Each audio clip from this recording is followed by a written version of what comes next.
21장에서는 네 번째가 되죠. 그런데 왜 사도 요한이 세 번째로 제자에게 나타나신 것이라 이렇게 했을까? 도마가 있을 때 나타나신 것, 도마가 없을 때 나타나신 그 날이 안식일이라서 하루로 같은 날 같은 숫자를 쳐서 세 번째라고 했습니다. 그에 대해서는 의문이 없죠.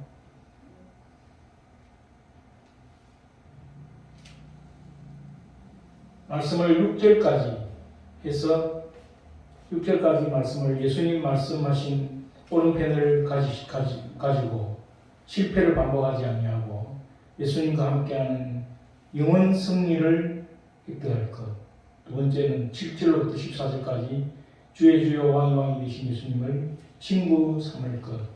그런 제목으로 6절까지 7절에서 14절까지 말씀을 봅니다.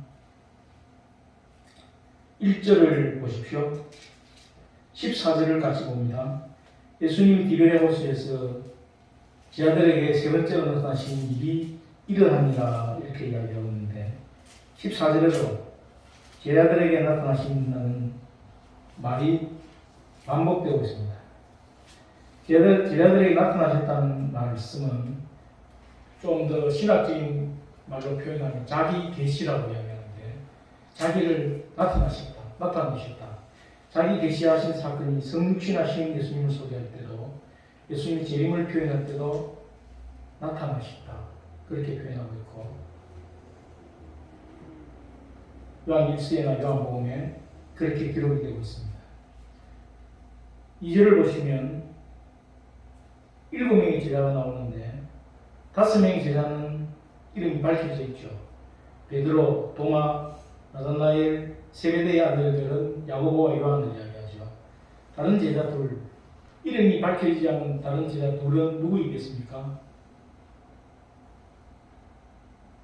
요한복음은 많은 병행구로 대조되어 있습니다. 그래서 1장하고 요한복음 1장하고 21장하고 대구처럼 병행이 되어 있는데 1장을 기초로 해서 추측해보면 나다나엘의 같은 동네 친구인 빌립, 그리고 베드로의 형제 안드레, 그래서 이름이 밝혀지지 않은 두 사람은 빌립과 안드레일 것이라고 요한복음 1장을 기초해서 추측을 해봅니다. 누구인지는 확실하게 밝혀지지 않았지만 오늘 지금 여기 있는 우리도 딱 7명이죠. 7명의 제자들에게 하나님께서 말씀하시고 있는 줄로 믿습니다. 7명의 제자들이 나는 물고기 잡으러 가노라, 고기나 잡으면서 시간을 보내겠다고 하는 그런 특별한 상황이 아니었습니다. 그냥 일상적인 상황이었습니다. 장소는 디베랴 호수, 시간은 고기잡이에 좋지 않는 밤이었습니다. 결과적으로 실상은 아무것도 잡지 못하였다고 나오고 있습니다. 왜 베드로가 나는 물고기 잡으러 가노라고 이야기했겠습니까? 베드로에게는 처자식이 있었습니다. 가족들을 부양하기 위해서 더 넓은 목적으로 갔을 것이다. 아니다. 예루살렘에서 예수님 십자가와 부활을 목격하면서 제자들 마음속에 아주 긴장이 고조되어 있는 상태를 풀기 위해서 고기를 잡으러 간다고 했을 것이다. 추측에 불과합니다. 왜 베드로가 나는 물고기 잡으러 간다고 했는지는 구체적인 이유는 나중에 천국에 가서 베드로님 왜 그때 물고기 잡으러 가셨나요? 물어보시기 바랍니다. 시몬 베드로가 나는 물고기 잡으러 가느라는 제자들이 모두 우리도 함께 가겠다 하고 나서서 배에 올랐으나 그날 밤에 아무것도 잡지 못하였다. 이 배에 올랐다고 할 때 배는 The boat, 전단사 더가 붙어 있어가지고 그냥 보통 배가 아니고 베드로가 타던 배다, 그렇게 추측할 수 있습니다. 베드로는 배와 그물을 준비하고 고기를 잡을 수 있는 만반의 준비를 다 해놨습니다.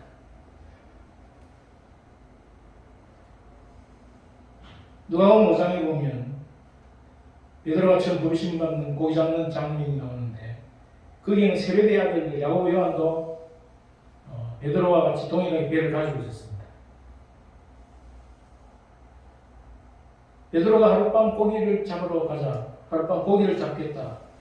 그 제안에 6명의 제자가 흔쾌하게 동의를 했습니다. 베드로가 상당한 지도력을 가지고 있었던 것을 살펴볼 수 있습니다. 베드로의 지도력이 영적인 분야든 현실적인 먹고 사는 분야이든 상당한 리더십이 있었던 것을 볼 수 있는데, 우리 각자에게도 하나님께서 필요할 때에 필요한 장소에서 강력한 리더십을 행사할 수 있는 종들이 되시기를 축원합니다. 디모데후서 4장 10절에 보면 사도 바울이 쓴 편지에 대만은 이 세상을 사랑하여 나를 버리고 데살로니가로 갔다고 기록하고 있습니다. 대만은 데살로니가 교회의 성도였는데 사도 바울을 통해서 부르심을 받았고, 그 후에 세상을 사랑한 까닭에 제자의 삶에서 낙오를 하고 말았습니다. 전직이 의부였던 오늘 본문 7 제자들도 의부라는 직업을 사랑했을 것으로 추측됩니다. TV 드라마에 도시 의부라는 프로그램을 본 적 있습니까? 이경규하고 누구죠? 이덕화 주인공이 돼가지고 민물 낚시도 하고 바다 낚시도 하는데 전부 낚시 대회를 합니다. 한 마리를 잡으면 얼마의 상금, 두 마리를 잡으면 얼마의 상금을 주는데, 바다 낚시를 하든 민물 낚시를 하든 고기 한 마리 잡아 채가지고 낚싯대를 올릴 때 그 짜릿한 손맛, 그건 경험해보지 않은 사람은 모르는 그런 맛입니다. 베드로는 충분히 그런 손맛을 알고 낚시로 고기를 낚아 올리든 그물로 고기를 낚아 올리든 고기를 낚을 때에 그 짜릿한 손맛 알고 있었던 사람이었습니다. 또 예수님 제자의 삶을 살지 않더라도, 굳이 살지 않더라도 배도 있고 그물도 있고 얼마든지 되돌아갈 수 있는 퇴로가 열려져 있었습니다. 베드로는 예수님 따라다니면서 12제자들 무리 속에서 제일 많이 사고를 쳤고 제일 많이 책망을 들었고, 결국은 예수님을 세 번이나 대입종 앞에서 부인하는 실수를 금하고 말았습니다. 부양할 가족이 있다는 핑계를 대고 얼마든지 신앙생활을 포기하고 세상으로 돌아갈 수 있는 퇴로가 베드로에게는 있었습니다. 데마처럼 과거 자기 삶의 근거지인 갈릴리 호숫가에서 의부 일을 하면서 혹은 의부 수산을 했던 조합장 일을 하면서 얼마든지 잘 살아갈 수 있었습니다. 베드로가 그냥 지나가는 소리로 나는 물고기 잡으러 가노라 하는 이 말은 베드로에게는 개인적으로 상당히 절실한 말이었습니다. 심심풀이 땅콩이 아니었습니다. 생과 사의 갈림길에서 죽느냐 사느냐 나름대로의 보관을 가지고 계획을 세우고 나는 물고기 잡으러 가노라는 그런 선언을 했을 때 제자들도 6명의 제자들도 동일하게 그 베드로의 제안에 동의했던 것입니다. 디모데후서 3장 1절 5절 말씀해 보면 말세 성도들이 세 가지 특징이 있는데, 성도들의 세 가지 특징입니다. 성도들이 하나님을 사랑하고 이웃을 사랑해야 함에도 불구하고 그들이 사랑하는 대상은 돈을 사랑하고 쾌락을 사랑하고 자기를 사랑하는 것이었습니다. 베드로가 전직인 의부 직업을 사랑했다면 얼마든지 돌아갈 퇴로와 도망갈 자리가 있었다는 것이죠. 오늘 베드로 시대나 우리 시대에 우리가 예수님 제자의 삶을 살면서도 얼마든지 낙오할 가능성이 많다는 것입니다. 데마처럼 베드로처럼 하나님 나라를 향해 가는 노정에서 실패하거나 낙오하거나 할 가능성이 참으로 많습니다. 제가 목사 안수를 받았을 때 저희 사돈이 목사님 이제는 돌아갈 다리가 끊어졌습니다. 더 이상 돌아갈 다리가 없고 퇴로가 없다는 뜻이었습니다. 돌아갈 궁리를 하지 말라는 것이었습니다. 그에 비해서 베드로는 돌아갈 궁리를 하면 돌아갈 수 있는 길이 있었다는 것이죠. 그럼에도 불구하고 베드로가 제자의 삶을 줄리차게 끝까지 완주할 수 있었던 비결이 무엇이었습니까? 오늘 본문에 보면 부활하신 예수님, 그분이 베드로를 찾아오셨습니다. 부질없는 하룻밤 고기잡이 사건이 좌절과 실패로 끝나고 말았습니다. 그러나 이 현장에 날이 새어갈 때에 부활하신 예수님이 찾아오셔서 제자들에게 물으셨습니다. 제자들은 바닷가에 서 계신 그분이 부활하신 예수님인 줄 도대체 짐작도 하지 못했습니다. 4절 5절을 같이 읽어보겠습니다. 4절 5절 시작. 날이 새어갈 때에 예수께서 바닷가에 서셨으나 제자들이 예수님을 알지 못하는지라. 예수께서 이르시되 얘들아 너희에게 고기가 있느냐 대답하되 없나이다. 얘들아 너희에게 고기가 있느냐. 얘들아 킹제임스 버전에는 children 아이들아 이렇게 부르고 있고 NIV 성경에서는 friends 친구들아 이렇게 부르고 있습니다.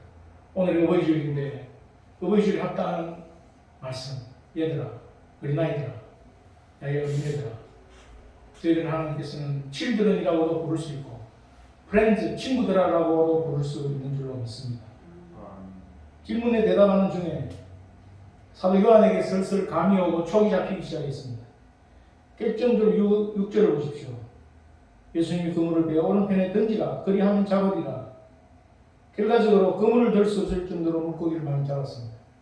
밤새 7명의 제자들은 있는 힘을 다해서 수십 번이나 왼편 오른편 가리지 않고 그물을 던졌을 것입니다. 오른편에 던진 것도 몇 번인지 수를 헤아릴 수 없을 만큼 많이 던졌을 것입니다. 그런데 예수님이 말씀하시자 오른편에 그물을 내리라 말씀하시자 던졌더니 153마리의 물고기를 잡았고 끌고 갈 정도로 그물을 들어 올리지 못해서 끌고 갈 정도로 그물이 찢어질 정도로 많이 고기를 잡았습니다. 1세기 당시에 그물이 감당할 수 있는 최대의 무게가 150kg이라고 이야기합니다. 예수님께서 전지하신 능력을 발휘해서 그물이 찢어질 정도의 엄청난 고기를 잡게 했습니다. 고기를 많이 잡는 비결이 무엇입니까? 밤새도록 내 혼자서 내 힘으로 오른편 왼편 앞뒤 가리지 않고 그물을 던지는 것이 고기를 많이 잡는 비결이 되겠습니까? 제자들은 그렇게 해서 밤새도록 고기를 잡았지만 실패하고 좌절하고 말았습니다. 고기를 많이 잡는 비결은 예수님이 말씀하신 오른편을 거기에 그물을 던져야 합니다. 예수님이 말씀하시는 방향이 오른편인지 왼편인지 앞인지 뒤인지 예수님 말씀하시기를 기다렸다가 예수님 말씀하시는 앞, 예수님 말씀하시는 뒤, 예수님 말씀하시는 왼쪽, 예수님 말씀하시는 오른쪽에 고기를 그물을 던졌을 때 제자들은 153마리 그물이 찢어질 정도의 큰 물고기를 150kg 이상 받게 된 것입니다. 인생은 고기잡이에 해당됩니다. 고기를 많이 잡아야 슬픔도 눈물도 사라지고 기쁨이 충만해질 텐데 베드로와 다른 제자들은 자기들 딴에는 고기를 잡으러 간다고 배도 준비하고 그물도 준비했지만 디베라 바닷가에 밤새도록 잡은 것이라고는 송사리 한 마리도 미꾸라지 한 마리도 잡지 못했습니다. 고기잡이 전문가입니다. 그들은 태어나서 수십 년을 갈릴리 바닷가에서 고기잡이 일로 장대가 굵은 베테랑입니다. 베테랑 어부들이 밤새도록 그물을 앞뒤 좌우 던졌을 때 한 마리도 못 잡았을 경우에 그 슬픔과 비애는 얼마나 컸겠습니까? 빈 가슴 허탈한 마음을 안고 갈릴리 바닷가에 서 있을 때 새벽에 날이 새어갈 때에 예수님이 찾아오셔서 밤이 새벽이 되게 하시고 슬픔이 기쁨이 되게 하시고 허탈한 마음이 환희와 기쁨으로 바뀌게 하시는 분이 바로 부활하신 예수 그리스도이신 줄로 믿습니다. 한숨이 한숨으로 바뀌고 비애가 희열로 바뀌고 디베라 바닷가의 제자들이 씁쓸한 맛을 맛보아야 했을 텐데 불구하고 그 새벽에 그 씁쓸함이 변화해서 환희와 기쁨으로 감격으로 맛보게 되었습니다. 우리의 삶이 비록 고기잡이 배를 타고 밤새도록 고기를 잡았지만 남는 것은 허탈하고 빈 가슴뿐이고 슬픔과 비애뿐이라면 부활하신 예수님을 내 인생의 주인으로 맞아들일 때에 우리의 슬픔이 우리의 눈물이 변화해서 기쁨이 되고 희락이 되고 평강이 되고 감격이 되고 환희가 되게 하실 줄로 믿습니다. 부활하신 예수님께서 저와 여러분의 부활의 주님, 삶의 주인이 되시기를 축원합니다. 예수 없이는 실패를 반복할 뿐이고 예수와 함께 할 때에 영원 승리를 얻게 하시는 것입니다. 예수 없이는 실패 반복, 예수와 함께 영원 승리, 이것이 우리 삶 속에 증거되기를 축원합니다. 1954년에 노벨 문학상을 수상한 미국의 작가가 있습니다. 그 사람 이름은 어니스트 밀러 헤밍웨이인데 1899년 7월 21일 날 태어나가지고 1961년 약 70세의 나이로 7월 2일 날 아침에 죽은 사람이 어니스트 밀러 헤밍웨이입니다. 많은 작품이 있지만 그 작품 중에 노인과 바다라는 작품이 있는데 어부인 할아버지 산티아고가 바다에서 수십일 동안 사투를 벌여서 잡은 물고기가 청새치입니다. 자기 배보다 큰 청새치를 사투 끝에 잡아가지고 그 청새치를 배에 끌어올리지 못해서 배에 달고 항구로 돌아옵니다. 돌아오는 길에 상어떼에게 공격을 받아가지고 수십일을 사투하면서 잡았던 그 청새치가 뼈밖에 남지 않습니다. 앙상한 물고기 뼈만을 가지고 돌아온다는 내용이 노인과 바다라는 작품의 내용인데 예수님이 없는 삶의 허탈, 허무함, 덧없음 이것을 바다와 노인과 바다가 표현하고 있습니다. 우리 삶 속에 예수님을 받아들이지 아니하면 아무리 큰 청새치를 잡아도 결국 남는 것은 뼈밖에 남지 않는다는 것입니다.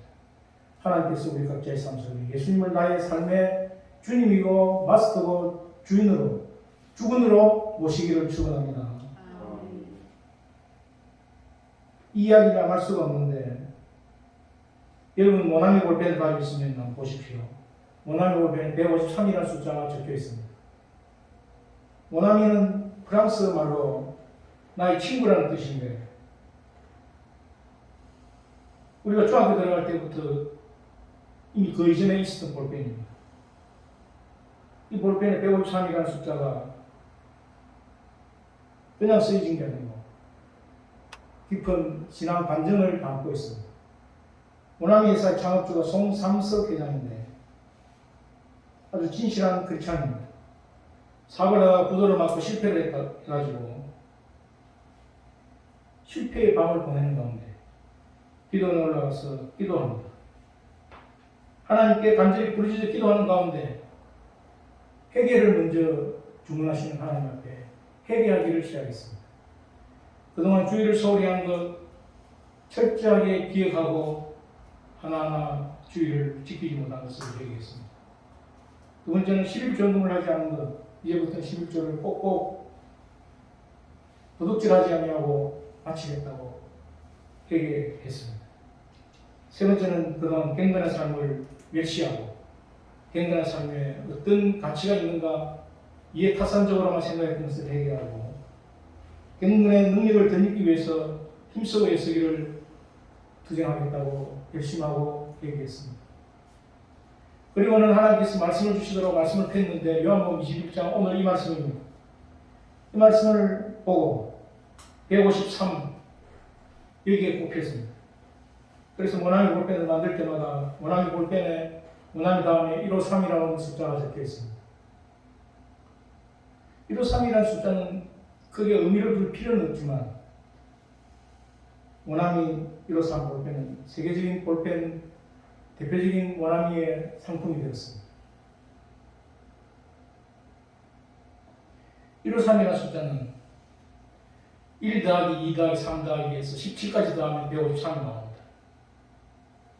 또 17이라는 숫자는 10계명의 10하고 성령의 7 은사를 표현해서 더하면 17이 됩니다. 또 153이라는 숫자는 전 세계에서 고기의 의류 종류를 이야기할 때 전 세계 의류 종류가 그 당시 1세기에는 153가지라고 알려져 있었습니다. 또 당시에 존재하는 모든 고기의 종류가 153개다 이렇게 알려져 있었습니다. 단순히 작은 고기 숫자이지만 사람들은 학자들은 153이 모든 고기의 종류를 일거하고 또 당시 알려진 모든 언어의 개수가 157개다라고도 이야기되어졌습니다. 십계명과 성령의 70살을 합하여서 17이 나오는 1 더하기 2 더하기 3 더하기 해서 그렇게 해서 숫자가 나왔다고 이야기합니다. 단순하게 고기 숫자에 불과하다고 그렇게 말하고 있으면 될 것 같습니다. 말씀에서 성공과 출세와 풍요가 어떻게 해서 이루어집니까? 예수님 없이 그냥 오른편에 그물을 던질 때 그 성공과 출세와 풍요가 우리가 원하는 그것들이 이루어지겠습니까? 예수님이 오른편을 말씀하실 때에 비로소 성공과 출세와 부요와 풍성이 이루어지는 줄 믿습니다. 그냥 오른편이 아니라 예수님 말씀하신 오른편을 소유하기를 축원합니다. 내가 성공의 고기를 잡기를 원한다면 축복의 대열을 잡으려면 풍성한 수확을 거두려면 반드시 그냥 오른편이 아니라 예수님이 말씀하신 오른편을 가져야만 합니다. 예수님이 말씀하신 오른편 저와 여러분의 것이 되기를 축원합니다. 예수님이 말씀하신 오른편으로 예수님의 말씀이 얼마나 풍요롭고 출세하게 하며 성공하게 하며 저희들 하여금 풍성한 삶을 살게 하는지 체험하고 간증하는 종들이 되시기를 축원합니다. 두 번째 7절을 보십시오. 예수님께서 사랑하시는 제자의 마음속에 사도 요한의 마음속에 구체적으로 누가복음 5장 1절 11절이 떠오르게 되었습니다. 베드로가 처음 부르심 받는 장면이 사도 요한의 마음속에 아슬하게 또 올랐습니다. 누가복음 5장에서는 2대의 배가 있었지만 오늘 말씀은 배가 1대밖에 없습니다. 누가복음 5장에서는 무리가 옹이하였지만 오늘은 7명의 제자들밖에 없습니다.